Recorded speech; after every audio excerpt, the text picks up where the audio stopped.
And if it's not okay to say no, Ooh.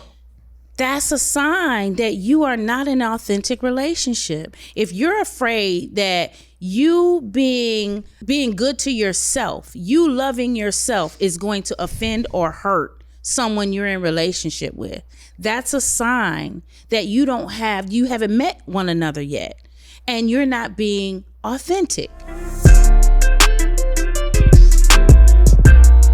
Welcome to another delightful, delicious episode of Yummy Podcast, where we journey with you on a quest to find your ultimate, most meaningful yet.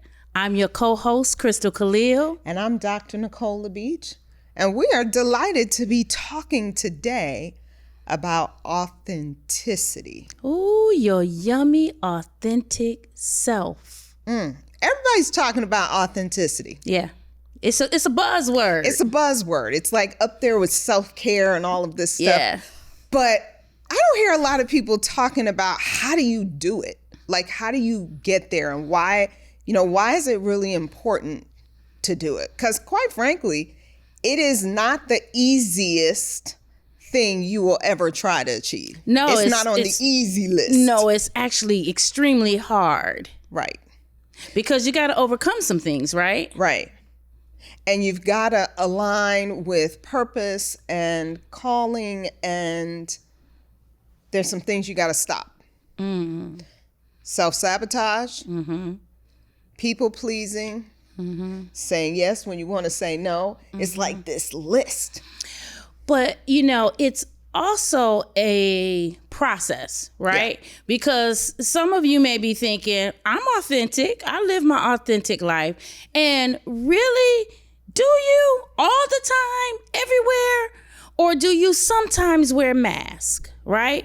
We do this process when we're talking to our guests, when we're talking to our clients, called the wiggle, where we wiggle, take the mask off and set it aside. And then we say, do it again.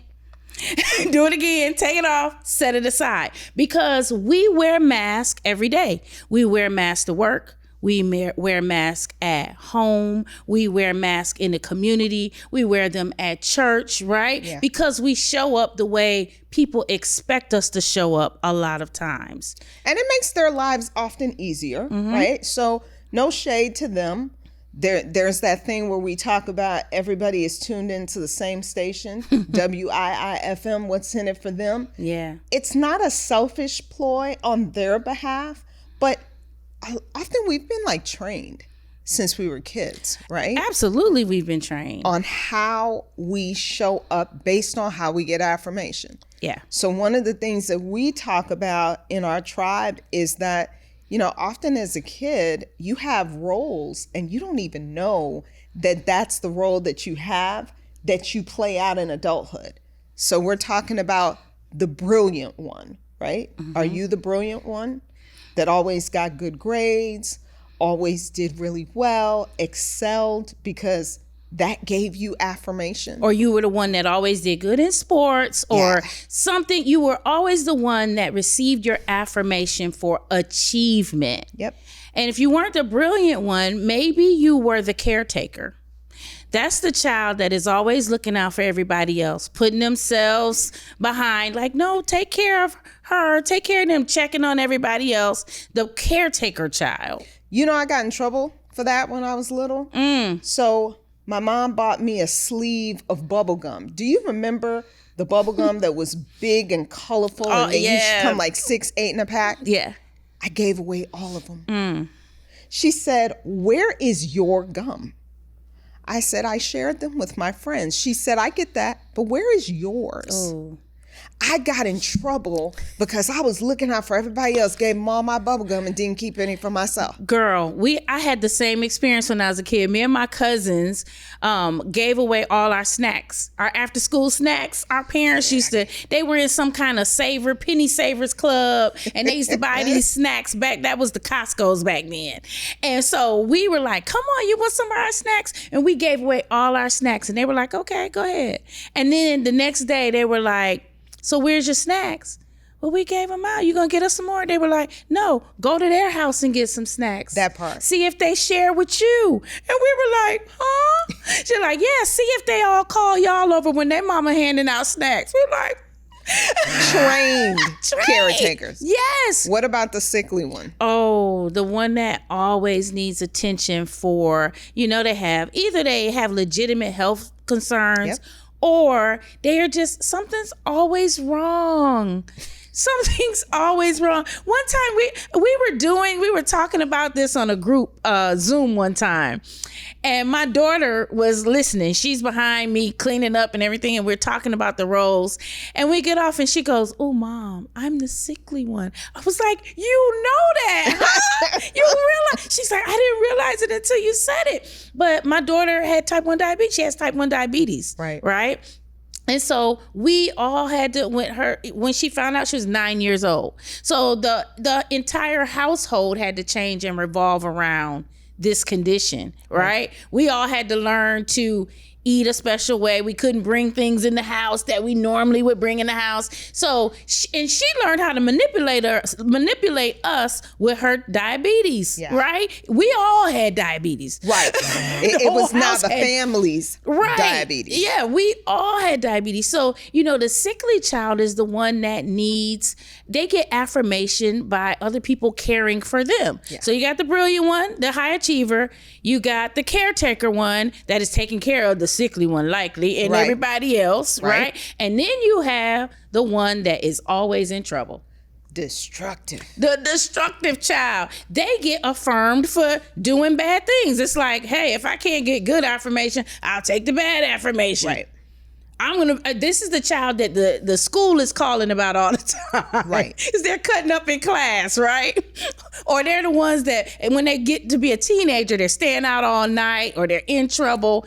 They are affirmed for their bad behavior. They're like, hey, this one's getting the affirmation for good grades. This one's getting the affirmation because they're selfless. I'll take affirmation for just being wild child. Right. That's my attention-seeking behavior. So what happens when that's what it is as your role in your family, but then you grow up? Mm-hmm. You think all of those roles go away? No. In fact, I was the brilliant one, right? I was the brilliant child. I was so concerned, like, don't give me a B. I'm going to lose my mind if you give me a B, because I'm not a B child. I'm an A child. I'm an A student, right? So I struggled with perfectionism and failure. I wanted to succeed at everything. And so that I carried with me throughout my career, throughout life. I was a 40-year-old brilliant one, a 50-year-old brilliant one. I had to do the work. And what happens is, over time, the brilliant ones morph into caretakers because you're the one that's making all the money. You are the Olivia Pope for your family and your friends and your community. So everybody's calling you when they need help. Everybody's calling you when they need money. When somebody dies, you're the one that pays for the funeral. And you got to print and create the programs. You got to fly the family in, right? You are the one that everybody looks to because you've achieved a certain level of success and you know how to get stuff done, quite frankly. So you morph into like a brilliant caretaker. What about you, sis? Definitely caretaker. I think I did the reverse. Caretaker as a child, and then was like, there's got to be more to this. So then decided I was brilliant and started moving in that way because that was going to gain more respect and that was going to elevate, my experiences in some way. But the thing that's crazy is how that plays out in our relationships. Yeah. And we don't notice it until we notice it. Like, there are people in our tribe when we sit down and we talk about relationships that didn't go well. Mm-hmm. And we talk about how did they connect with that person and what terminated the relationship and where are they now and all of that stuff. It's always on the other person. Mm-hmm. Right? It's what the other person did. If you could just fix that person, it would be good. Mm-hmm. But then when we start to go into the deep and we recognize, your 6-year-old caretaker self chose someone who who always needs to be taken Who's care sickly. of, who's sickly. And then when you get tired of that, then you're like, I can't believe that they expect for me to take care of them and not look out for my own needs. Well, that's why you chose them. Yeah, and they affirm you in your role. And how about the brilliant ones we always see, sis, who and that was me. That was me. I attracted the bad boys. I love the bad boys because I can fix them. Right? I can fix your credits. Yes. I can help you get caught up on child support. I'm going to help you start your business. Baby, I'm going to help you get your first apartment. You ain't never met nobody like me. Not no first house. Right? I'm going to help you get your first apartment. I'm going to fix you. I'm going to make you better. I am going to help you furnish your first apartment and make sure everything matches and looks really smart. Oh, yeah. And then when you look back after, you're like, what the hell was I? What was I looking at? What? Did I really help you pay your child support? How did I get to the point where I helped you pay your child support? Because I was going to fix you. Yeah. Because the more I worked on fixing you, the more you could affirm me. But oh my goodness, when you get to the point where you've done all of that, and then you have that critical conversation where the person says, I know what you're about to say. Something like, not good English. Can I use broken English? Can I say it with you? Because I already know what you're about to say. Ready? 1, 2, 3. Ain't nobody asked you to do that. What? What? Clutch the pearls. What? Pull out the box knife. Did you just say, after I helped you get your credit to a point where you've got a legit credit score, that you didn't ask me to do that? What? So that's the conversation that comes in to a conversation with us, right? And then what we have to work out is you chose that. You chose that. Because that was going to affirm what you were affirmed for when you were younger. Yeah. But now the stakes are higher. Things are a little different. So it's not so much the other person's fault. You know, the accountability of understanding that we seek out that. If you're brilliant, you're seeking out someone to fix. Or you are the caretaker and you're seeking out somebody who needs to be cared for. The accountability of that is like mind blowing. When you think about, you attracted that to yourself because that's what you need to be affirmed. That's mind blowing. And it's pretty tough. It's tough. And unpacking that is a process. And it can be pretty difficult for people. When we sit down with our clients and we have this conversation, it's like, wow, I never saw it like that. Yeah, because so much of what we can be affirmed for in our roles is based on what we're able to do. Yeah. And of course, at that age, when you're younger, the level of what you're doing is different than when you're older, more mature, having work relationships, business relationships, romantic relationships. But you'd be surprised how many of your decisions can be conducted, like legitimately conducted based on that need that's not yet turned around. Right? Yeah. And what it looks like when it's turned around is being able to recognize, first of all, it's not about the stuff that you do. It's about who you are and the appetite that you have and how you meet the need of that appetite. If that appetite is all about somebody affirming you, seeing you, believing you are brilliant, and being able to say to you, gosh, you're so smart. I don't know what I would have done if you weren't around. Then you are pulling for that because you're not going first. Yeah. And there's some good news, right? Great news. The good news is, hi, I'm Crystal Khalil. And I'm Dr. Nicole LaBeach. Are you the woman that is serving everyone else? You know, you're the one that everybody calls when they have an issue. You're serving in the community, at work, at home, but you're not quite sure who's there for you. Listen, if you know that there's more, you've been feeling that, and you want to move into your next with purpose, you need to join us at Woman Unlimited Live. We help high-achieving women like yourself unbind and unleash their unlimited potential. So this is your time, and we look forward to seeing you. See you soon. See you soon.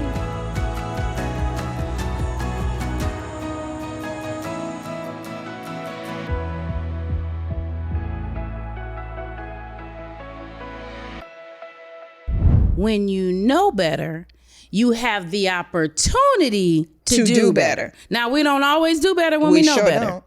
But you have the opportunity to do something different, to recognize what you're pulling for from others in your community, in your relationships, because this is not just romantic, y'all. This is even in your family relationships. Yep. This is in your friendships. If you find that you are the one that is always fixing things for everybody else, you're the one that always has to come to the rescue, it could be that you've created a tribe of people that need you.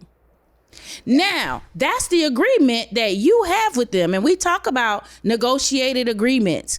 We always have unwritten, unspoken agreements with people who we are in relationship with. Now, marriage is a written contract, but when you are in business relationships, when you're in friendships, when you're in family relationships, you really do have contracts with those people. Negotiated agreements that say, this is how I show up and this is how you show up. Here are the rules. Here are the rules. The rules are, we go out, I pay. Ta-da! Perfection. That's the rules. So don't get mad when you show up and you got to pay all the time and they never offer to help. In fact, what we hear from the brilliant ones and the caretakers all the time is nobody ever asks them how they're doing. Nobody ever sees them. Even sometimes they'll say their parents will say things like, oh, I don't worry about you. Yeah. You always gonna bounce back. You are always gonna land on your feet. Now, your brothers and sisters, I worry about them. I gotta keep up with them. But you're gonna be all right. And meanwhile, that person is like in an ocean drowning, just because you might look like a swan on top of the water, but underneath you are pedaling because you didn't just get there by a miracle. You worked hard for where you are, and every day is a challenge.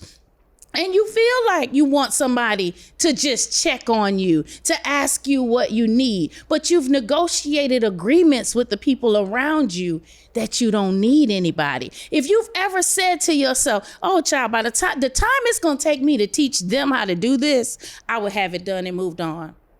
You need to be listening. Yeah. Because here's the thing. If you're the destructive one, people have adapted to the fact that you're going to build your blocks to a certain height and then you're going to kick it down. Mm-hmm. They've adapted to that. In fact, they'll make excuses for you. Yeah. And they'll be like, that's just the way he does things, child. We know that's what it is. We know we're never going to get that money back. Yeah, just write it off. He gets in trouble all the time. Mm-hmm. We know that's not going to last. Mm-hmm. She does this. This is her MO because they don't know how to articulate it. But what they've adapted to is the negotiated agreement is in some way you're going to sabotage it. So they almost prepare for it. Yeah. And the thing that is interesting is we train people on how to adapt in our unwritten agreements. Mm-hmm. They're not written, but they might as well be. We kind of say they're in invisible ink. Yeah. Because when you don't advocate for something that is serving you, something that speaks to the highest form of who you are, purpose, authenticity, all those big words that we talk about, people start to learn your patterns. Mm-hmm. And what they start to learn is, that song that says, when I move, you move. Just like that. That's exactly what it is. Mm-hmm. They start to figure out, we can go to the most expensive restaurant and they're going to pay.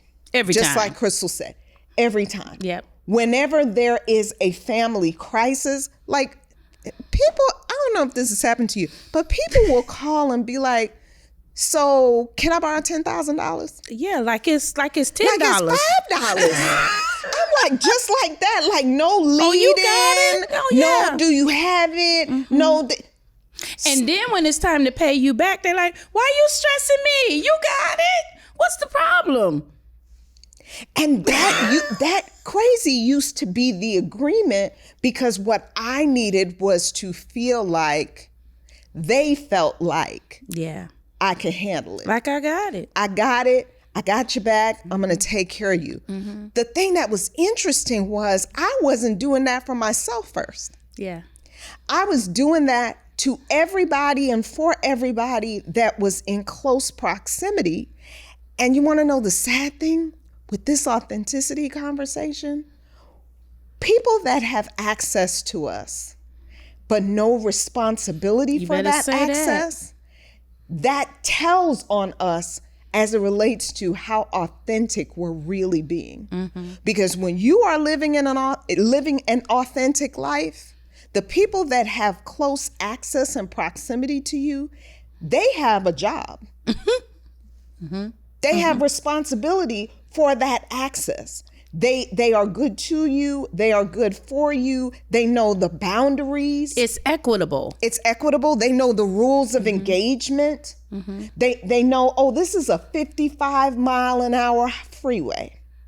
If I go 65, that's going to be seen as a violation. And that's going to have conversation, consequence. That's going to need self-correction in some way, because I just can't drive all over the place with reckless abandon. So when you are being authentic, you've started by saying, how do I take care of myself in a space that honors who I am, honors my source, honors my understanding of my ultimate, most meaningful yet, and serves others in humility and excellence at the same time. And here's a quick yummy authenticity check. If your decision is based on you proving, hiding, protecting, or defending, you're not being your authentic, yummy self. So let me give you an example. Somebody asks you to help them out this weekend with their event. You've worked all week long. Your kids have had events. You're tired. You know that you need to be focused on your next project, writing your book or whatever it is you need to be doing. But you're like, you thought, man, I've got this weekend. I'm going to focus on me. And the phone rings. And your friend says, I need you to come do this for me. I've got this event and I know you're going to do it. I know you're going to show up for me. And you just say, okay. And you put yourself on the back burner again. Why did you do that? Is it because you wanted to prove you're a good friend? If that's the case, then you're not being your yummy, authentic self. Proving, hiding, protecting, defending. If those are your decision drivers, then you're really not being your authentic self. Can we just say, you lying? You lying to you. That's a bad word. It's a bad word. Lying to you, because some can't hear it in the soft package. Lying to you, and as a result, lying to others. And because of that deception, many of the people in your life may not have met you yet. That part. Have they met you? So Crystal and I talk to couples all the time that have dated for a certain amount of time, and invariably one of them, usually the woman, will say, we've been dating for 3 years. Don't you think it's time that we should be getting married? And we will say, almost in harmony, have you met each other yet? Have they met you? And they say, looking at us kind of like, are you kidding? I just told you we've been dating for 3 years. And we say, we totally get that. Congratulations. This is awesome. Have you met each other yet? The authentic person that doesn't have to hide stuff that's going wrong, stuff that's not going as planned. They don't have to prove to you what they're worth. They don't have to defend everything that's happening or be defensive. They don't have to do that stuff. They're just legitimately saying, this is who I am. This is where I am. This is what I bring to our amazing potential of doing life together, just as is. If you don't know them that way and they don't know you that way, you haven't met yet. And if it's not okay to say no, that's a sign that you are not in an authentic relationship. If you're afraid that you being good to yourself, you loving yourself is going to offend or hurt someone you're in relationship with, that's a sign that you haven't met one another yet and you're not being authentic. Take a breath. The next time somebody asks you to do something and you have a natural pause in your mind and you press override, y'all know that, remember the easy button Staples used to have? We press that Staples easy button all the time and override that little voice, that little intuition, that little feeling that says, I really don't want to do this, but okay. Take a pause, take a breath and say, you know what? Can I get back to you on this? If it's not okay to take a break and say, can I get back to you on this? That's an issue. And here's the thing. This is not about them. So for some of you who are watching and listening and you're kind of cringing a little bit because you're like, hey, I'm about service. I'm about being there for others. And you've got this whole script. Trust us. We know the script. We live the script. We love the script. We live the script. We have lived the script. The script almost killed us. Because what happens is we don't recognize when we're not being authentic. We lower the bar for all of the amazing people in our lives who really need practice in also being responsive to our authenticity. There are a lot of people that can handle us saying, you know what, I can't do that right now, but if you give me about 2 weeks, I think we can make that happen. The issue is they've never gotten that response. No. They've never gotten a no. They've never gotten a wait. They've never gotten a, I'm not going to be able to do it. So therefore, they don't have any ability to respond to who you really are and get some muscle mass. So you've got all this muscle mass and perfectionism, pleasing everybody, not showing up authentically and letting them know what your real needs are. And everybody else around you is a little person because you've not engaged authentically to say, you know what? You're my best friend. You can absolutely handle when I say, I'm dog tired. I can't do it. I can't do it. I got to do something to replenish my body this weekend, or Monday's not going to look so good. But if I get a second wind, I'll give you a call. They can handle that because they've had practice in you, in handling you. Yeah. And if you don't build that muscle of advocating for you, then you end up self-betraying yourself, right? You betray yourself. And we see it all the time, right?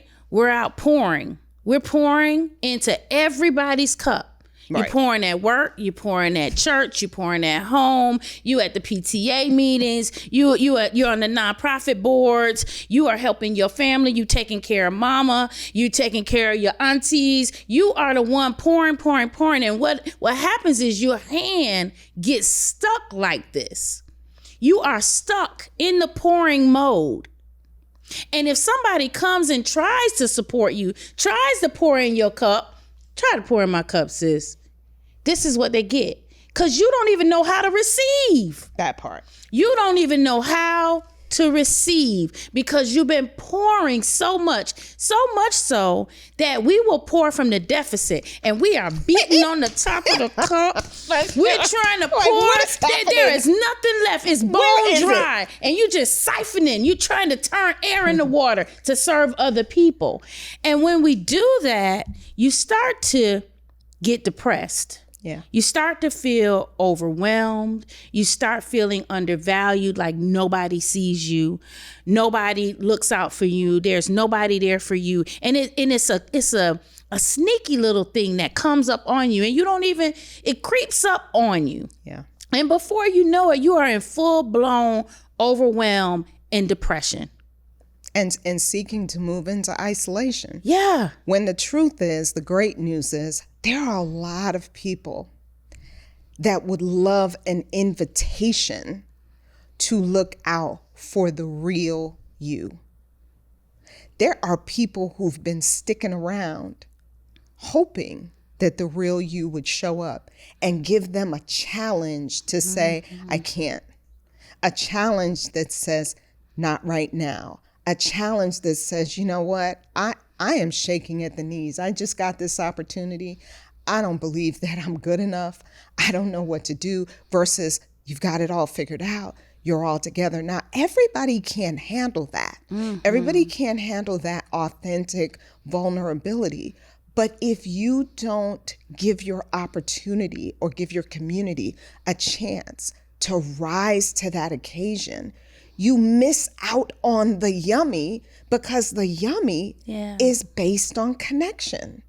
Absolutely. Your ultimate, most meaningful yet is based on your ability to connect with others and others connecting with you. Because you do not get bonus points for doing it all alone. And it's not as much fun. Do you see how much fun we're having up here? Yes. It's not as much fun doing it by yourself. So, sis, swag check. Swag check. Okay, yummy swag check. My shirt says, at a crossroads, cross the road. Mine says, what does it say? To move, you have to move. You want something different in your life. You want that yummy authenticity. You want to feel valued, appreciated. You have to move. You've got to change some things. Yeah. Like we said, when you know better, you have the opportunity to do better. And we know that a lot of times you feel like, I'm at a crossroads and I'm not really sure what to do. Like, I want to move into the authenticity, because this other stuff is costing me like nobody's business. I'm doing stuff that I know I shouldn't be doing. I'm not growing. I know I should be at another place in life, but because I'm not being honest with myself, I'm not where I should be. So you're at that crossroads because you're thinking to yourself, how many people am I going to lose if I make a different decision? We want to give you another opportunity. You're at the crossroads. Cross the road and see how many people you gain. You've got other options. So check us out at crystalanddrnicole.com. You can get our swag. You can read in the show notes below to get our swag, but you can also find out about our programs that really help you in your transition, in your move as you cross the road to living your ultimate, most meaningful yet. Love you guys. See you next time. See you next time.